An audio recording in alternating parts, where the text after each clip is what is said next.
Oi, gente, tudo bem? Hoje nós vamos falar das aulas 29 e 30, certo? Eu estou na página 26 do nosso caderno e hoje nós vamos falar sobre as sequências discursivas e os gêneros textuais num sistema de comunicação e informação, mas em âmbito virtual. Nós vamos falar também do texto argumentativo, porque a proposta desta aula é um exercício da apostila e nós vamos fazer uma carta. Então é uma carta argumentativa, mas eu vou propor uma carta aberta e nós vamos continuar estudando então os gêneros digitais, certo? Nesta aula nós temos como reflexão inicial o impacto das redes sociais em nosso cotidiano. Na aula anterior nós falamos do Bauman, aquele sociólogo, e hoje nós vamos falar sobre o impacto, mas em âmbito assim, o aspecto mais negativo, sobre a linguagem agressiva, a linguagem ofensiva nas redes virtuais. Inclusive, nós vamos fazer um exercício que está aqui na página 27, é o blog do Leonardo Sakamoto. Aqui, exatamente, ele faz o fechamento dos comentários em seu blog e nós vamos ler esse texto que ele utiliza para fazer esse fechamento e nós vamos então fazer uma carta falando sobre essa permissão ou não permissão das pessoas escreverem no seu blog. Ou seja, isso é em nome da liberdade de expressão ou não? Então é bem interessante este exercício que nós temos aqui proposto nesta aula. Inclusive, essa aula ela vai começar de uma forma diferente. Eu vou começar com uma música, com um clipe de uma música bem bacana. Na verdade, primeiro a gente vai ver esse clipe, depois a gente vai fazer as reflexões iniciais e aí sim nós vamos ler o texto da aula e fazer o exercício que é essa carta aberta. Tudo bem? Então vamos lá? Pela internet é uma canção do cantor e compositor Gilberto Gil. Flora Gil, a esposa do Gilberto Gil, em 1996, ela procurou a IBM com um projeto que ela teria para gravar essa música e, em tempo real, apresentar pela internet. Então, em 1996, Gilberto Gil, em parceria com o Globo, a IBM, a Embratel, eles fizeram um projeto pioneiro. Então, essa música, ela foi a primeira música a ser transmitida ao vivo pela internet. Esse projeto, então, ele acaba demonstrando para nós todo o pioneirismo deste cantor e compositor e já naquela época eles conseguirem fazer algo assim. No mundo, a primeira música a ser transmitida pela internet em tempo real aconteceu em 1995 e aqui no Brasil em 1996. Com essa música que aconteceu aí há muitas décadas, esse cantor e compositor, se vocês observarem aí pela letra, ele já tratava do impacto e das facilidades que a rede traria para o nosso cotidiano.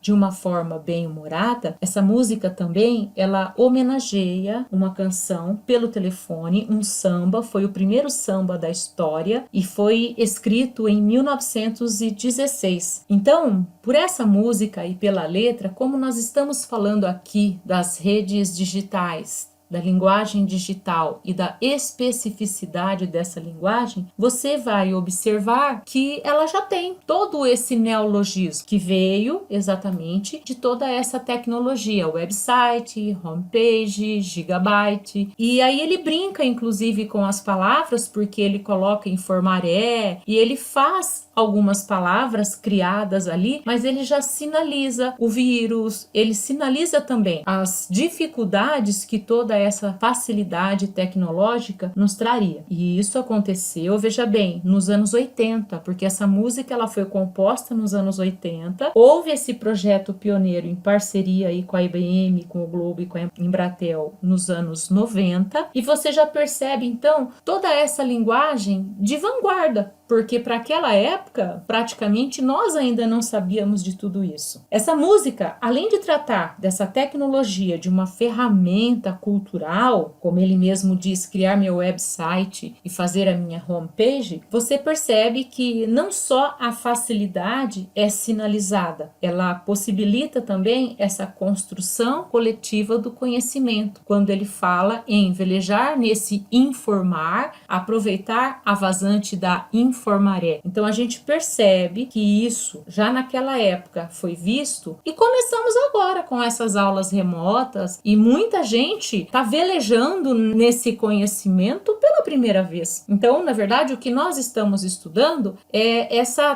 trajetória, essa mudança cultural. Na aula passada eu comentei com vocês sobre o Bauman e com essa música nós vamos ver o novo, na verdade, que não é novo, como o próprio autor fala, certo? Então vamos ver a música, vamos ouvir o clipe para depois nós fazermos a análise.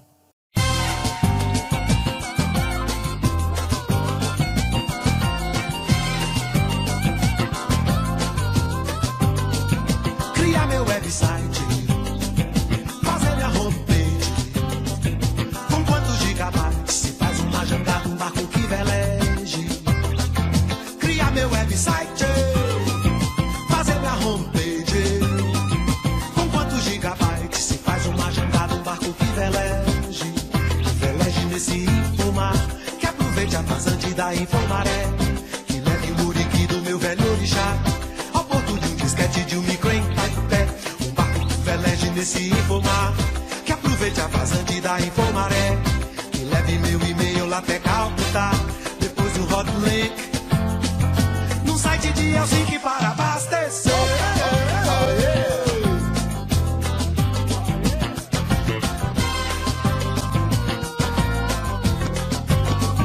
Eu quero entrar na rede, promover um debate, juntar via internet um grupo de dietes de Connecticut.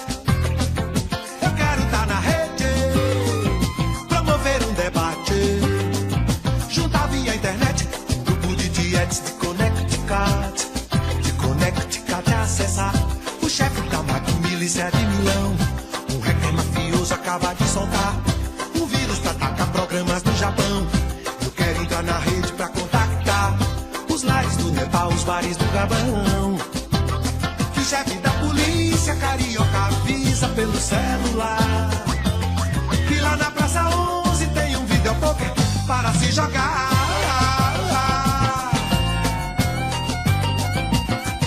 Jogar. Jogar. Jogar. Eu quero entrar na rede, promover um debate, juntar via internet um grupo de dietes de Connecticut.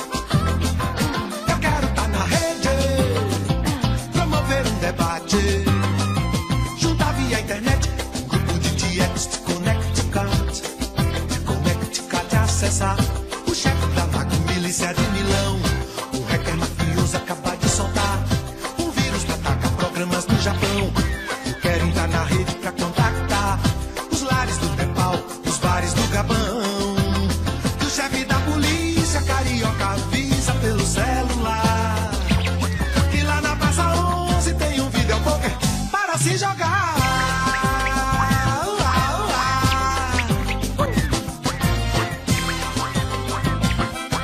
Jogar.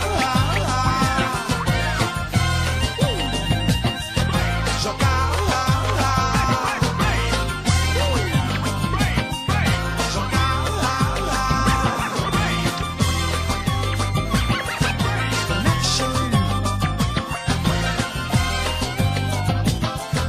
Connection.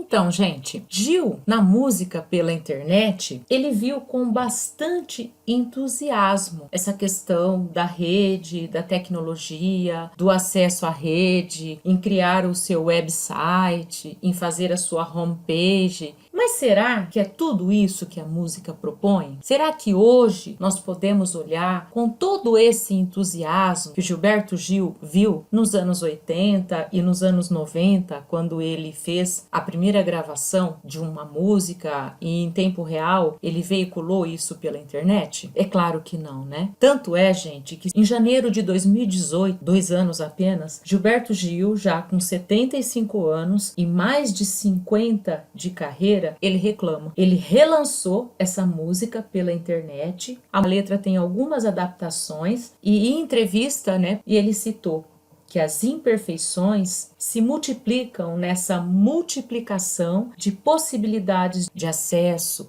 e da informação. Então é exatamente isso que nós vamos fazer na aula de hoje. É exatamente por esse viés que pela internet, como Gilberto Gil viu, nós temos um mar de possibilidades. Mas a gente precisa saber navegar. A gente precisa saber que com quantos gigabytes se faz uma jangada. Exatamente parafraseando o ditado. Quantos paus eu preciso saber para fazer essa canoa. Entenderam? Vamos lá? Na atualidade, o uso da internet tem influenciado as pessoas de forma positiva ou negativa? As pessoas têm usado a web como ferramenta democrática ou apenas como diversão e entretenimento? Você acredita que a linguagem utilizada na internet atrapalha a linguagem culta? Por conta da polarização política, pessoas com visões distintas costumam ofender e ameaçar outras, tanto em comentários, em sites de notícias, quanto nas redes sociais. Seria a internet, então, o estímulo para tudo isso acontecer? Bom, gente, como nós estamos trabalhando agora com as aulas 29 e 30, os meios digitais e as especificidades de linguagem, é importante que façamos essas reflexões iniciais, porque é exatamente disso que estas aulas tratam, do impacto dos gêneros digitais na nossa vida, no nosso cotidiano. Na aula anterior, eu comentei com vocês sobre aquele sociólogo, o Bauman,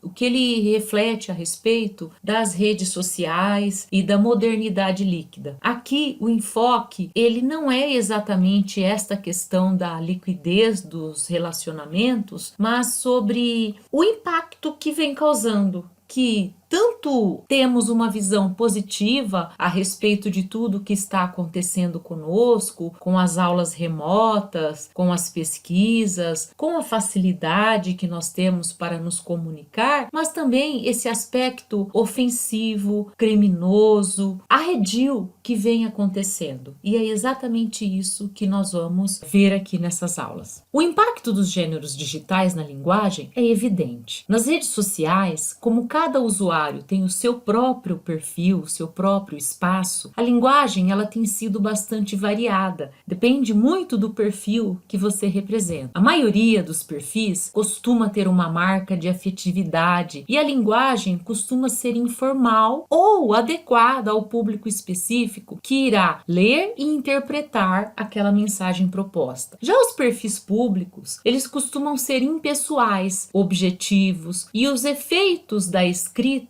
ou seja, a linguagem escrita, costuma prevalecer. Isso, então, significa que a linguagem digital possibilita um novo modelo comunicacional, com características próprias, algo que já se tornou acessível à maioria dos internautas. A escrita na internet, assim como a escrita dos jornais, revistas, bilhetes ou anúncios publicitários, deve ser compreendida como uma variedade da linguagem e não como um erro. É muito comum muitas pessoas olharem um texto e dizer que está com problema, que faltou acento, ou que faltou ponto, ou que aquela abreviatura não está adequada. Não, essa questão dessa variedade da linguagem, ela não pode ser encarada como um erro. Pode até ter uma inadequação ao que foi proposto, mas a gente não pode enxergar isso como um erro. Os diversos ambientes virtuais, eles também impõem limites de caracteres. Então, isso exige realmente que a linguagem ela seja mais rápida, mais direta, em que predomina frases curtas e com um largo emprego de abreviações. Esse conjunto de recursos que nós utilizamos, nós chamamos de internetês. Então, o internetês hoje, ele é comum, ele existe e está aí. E é para ser usado. Só que não podemos nos esquecer. Esse tipo de linguagem é válido apenas em âmbito virtual. E mesmo assim, em âmbito virtual, em que prevalece esse perfil. Porque quando nós estamos em âmbito virtual e é um perfil público e nós ali estamos utilizando, é uma comunicação e é uma pessoa que não é íntima para nós, não temos nenhum relacionamento afetivo, não é parente, não é namorado, não é nada nosso, nós temos que usar um padrão escrito adequado para isso, certo? Ademais, uma página da internet, ela também pode incluir som, imagem, e isso é organizado em várias janelas que podem ser abertas ao mesmo tempo e simultaneamente nós vamos então gerando esse recurso inovador que hoje nós chamamos de hipertexto. Então, nesse caso, nós, leitores, assumimos um papel mais ativo, pois a cada clique elabora-se um novo percurso de leitura e exploramos, então, relações nem sempre evidentes para o redator no momento de uma redação textual. Então, isso é muito comum também acontecer. A internet, ela é, então, gente, um sistema de dimensões gigantescas que abrange todo o mundo de potencialidades surpreendentes. Suporta milhões de documentos, recursos, base de dados,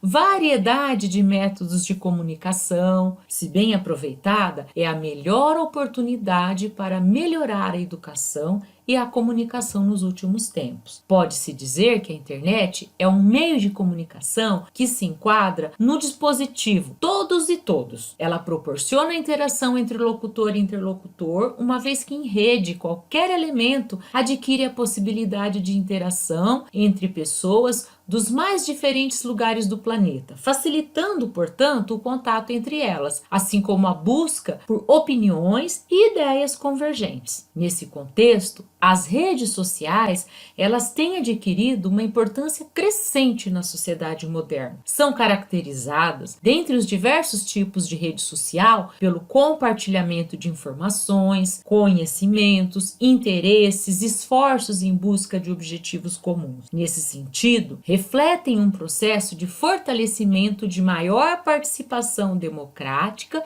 e mobilização social. No entanto, toda essa informalidade e interatividade no espaço virtual tem servido de pretexto para desrespeito e agressividade. Embora o debate público seja respeito pelo interlocutor, além de equilíbrio emocional e moderação, recentemente, Leonardo Sakamoto, cientista político e autor de um blog muito popular no Brasil, resolveu bloquear o envio de comentários em seu blog. Por quê? Porque ele geralmente trabalha com a defesa de posições que são consideradas progressistas, como o direito ao aborto, a manutenção da maioridade penal em 18 anos. E esse espaço em que ele se posiciona, ele foi bastante bombardeado por pessoas que têm ideias conservadoras, ou seja, pessoas que não têm a mesma ideologia que ele. Então, ele tomou essa decisão. E é exatamente o que nós vamos ver agora, que este vai ser o nosso exercício, ok? Blog do Sakamoto. Então, isso aconteceu exatamente em 2015. No dia 17 de março de 2015, ele fez esse post. A partir de hoje, este blog estará fechado para comentários por um tempo indeterminado. Comuniquei essa decisão ao UOL, que compreendeu as razões. Cheguei à conclusão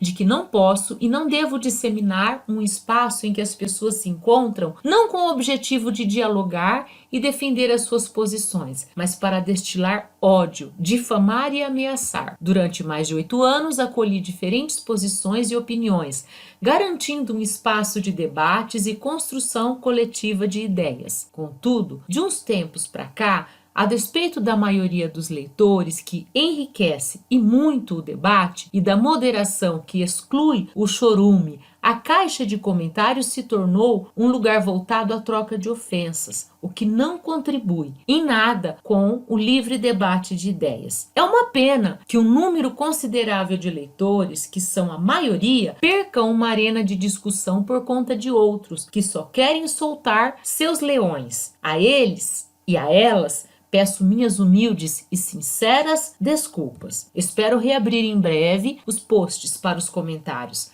Até lá, fica a torcida para que o diálogo prevaleça sobre a intolerância. É claro que este não é todo o texto que ele postou lá no blog dele. Como nós temos aqui a apostila, foi feito um recorte e eu ainda recortei mais ainda para poder encaixar e caber certinho aqui neste slide. Mas assim, gente, essa atividade, ela também tem um complemento que é o que está na página 26. O que é um blog? É um espaço onde o blogueiro é livre para expressar e discutir o que ele quiser. Então ele escolhe alguma imagem, coloca lá, ele coloca som se ele quiser, ele coloca vídeo se ele quiser, ou seja, faz essa relação de troca, é um universo em que ele pode expor o que ele pensa e as pessoas podem entrar e comentar. Mas aconteceu isso. Considerando que o blog originalmente é um espaço de debates, você concorda com essa decisão? Comentários agressivos e preconceituosos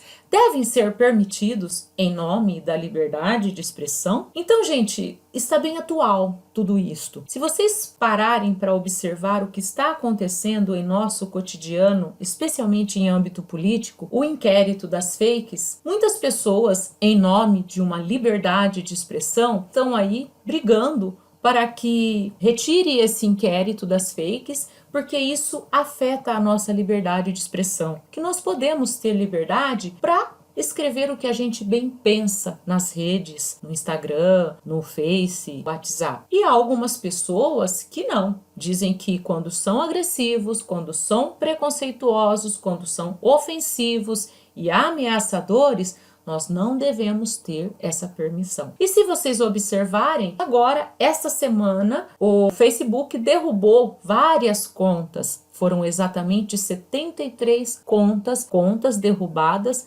de ambos os lados, certo? Então não é uma aula de política, por favor. Mas para vocês observarem, então, que essa liberdade de expressão, ela tem um limite. A minha liberdade acaba exatamente na divisa de muro de um quintal para o outro. Eu não posso, pensando que eu tenho liberdade para tudo e eu posso falar, difamar, agredir e ameaçar. É exatamente isso que vocês precisam pensar para fazer essa carta. Então escrevam uma carta com até 15 linhas para postar no blog do Sakamoto, concordando ou não com a decisão dele de, por um tempo, tirar do ar o envio de resposta. Já pensando nessa questão e nesse contexto, o que é uma carta aberta? É uma carta que discute exatamente ideias, temas sociais, temas que são pertinentes ao coletivo. Então, como essa carta ela estará aberta para todas as pessoas lerem e ela estará num blog, tem uma estrutura um pouquinho diferente das demais cartas. A carta aberta, ela tem sim essa questão de ser bastante argumentativa, você precisa utilizar dados, você precisa justificar muito bem as suas ideias, você precisa trabalhar certinho com tudo isso. Mas, lembrando, é uma carta aberta, então tomar muito cuidado com o que nós vamos colocar. Nós temos que ter muita informação, porque poderemos ser questionados Qualquer pessoa vai ler essa carta e vai saber, certo? Uma outra questão, essa carta ela não tem local e ela não tem data. Você vai colocar o seu endereço eletrônico e a data é a data da postagem, então não é necessário você começar com local e data. Você inicia sim com uma saudação inicial, então o título, entre aspas, vai ser exatamente essa saudação. Você vai se dirigir ao dono do blog, porque você vai postar num blog. Geralmente a carta aberta ela é exatamente postada em um local de acesso público, então pode ser um jornal, pode ser uma revista, pode ser uma página da internet, como no caso aqui é o blog, tá? Então a estrutura da carta é mais ou menos assim: introdução, desenvolvimento, conclusão. Sim, é epistolar. As cartas têm essa característica, só não tem essa questão do local e da data que nós já discutimos aqui. Após a saudação, você vai colocar no parágrafo inicial o problema a ser resolvido, que é exatamente isso. Em nome da liberdade de expressão, eu posso cercear a liberdade das pessoas de escreverem para mim e responderem para mim? É isso que você precisa decidir logo de entrada na carta, é situar o problema e apresentar a sua tese. Sim ou não? No desenvolvimento, você vai trabalhar com justificativas. Então, como eu disse, você precisa analisar este problema, fazer a apresentação dos seus argumentos e fundamentar esses argumentos. O ponto de vista, você precisa deixar claro aí como é que é. O que você pensa e citar exemplos. Conclusão. Antes de você finalizar e se despedir, você precisa apresentar uma resolução. Ou seja, se você vai falar que em nome da liberdade de expressão eu posso cercear a liberdade de outras pessoas, eu vou ter que colocar uma proposta. Você precisa deixar isso muito claro. Ao assinar a carta, coloque as suas iniciais. Beleza, gente? Esta é a aula de hoje. Eu espero que vocês façam essas atividades e nós vamos discutir na nossa próxima aula síncrona aqui. Bom, gente, espero que vocês tenham gostado desta aula. Espero que vocês entendam direitinho o que é para fazer. É mais uma carta. Eu aguardo vocês, então, na nossa aula síncrona. Aí, na aula síncrona, eu corrijo com vocês essa atividade da carta e aproveito e faço o restante das atividades que nós temos. Nesta aula, na verdade, nós temos 5 exercícios. Eu propus aqui somente um. Então, na aula síncrona, eu vou falar deste exercício e aí nós vamos fazer os outros. Certo, gente? Até mais. Tchau, tchau.